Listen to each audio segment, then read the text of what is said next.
السلام علیکم جی، میں اس وقت جنرل ہاسپٹل کے باہر موجود ہوں۔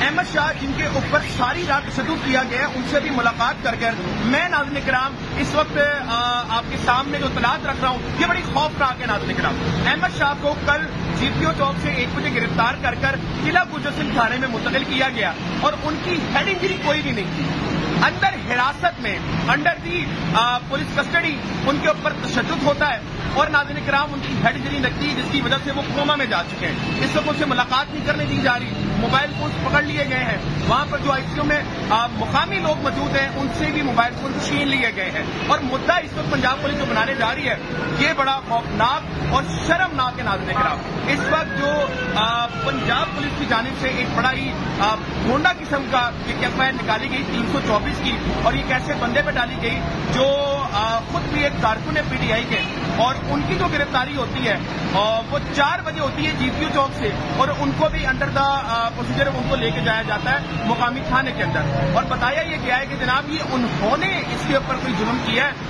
اور ہم نے نہیں کیا۔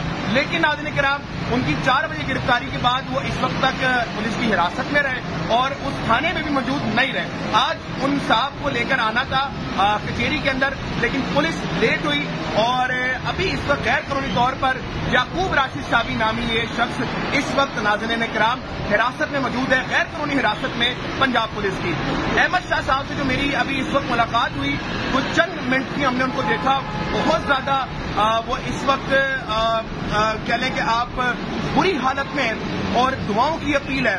جس طرح سے ان پہ ظلم کیا گیا، ہیڈ انجری نکلی، ظلم کی داستانیں رقم کر دی گئی۔ ان کا قصور ایک تھا کہ وہ زبیر خان نیازی صاحب کے پروٹیسٹ کے اندر شامل ہو کر آئے، اور ناظرین کرام جس وقت وہ زبیر خان نیازی صاحب کے پروٹیسٹ میں آئے تو پولیس والے ساری رات ان سے یہ پوچھتے رہے کہ زبیر خان نیازی کہاں ہے۔ وہ یہی بتاتے رہے کہ جناب میں کارکن ہوں، مجھے نہیں پتا وہ کہاں پر ہے، لیکن پولیس والوں نے ایک نہ سنی اور ان کو ICU تک پہنچا دیا، اور اب وہ احمد شاہ نامی شخص اپنی زندگی اور موت کی جنگ لڑا ہے۔ آپ سے دعاؤں کی اپیل ہے کہ آپ دعا کریں، میرا ملک ایک یزیدیت نظام میں داخل ہو چکا ہے۔ پاکستان زندہ باد۔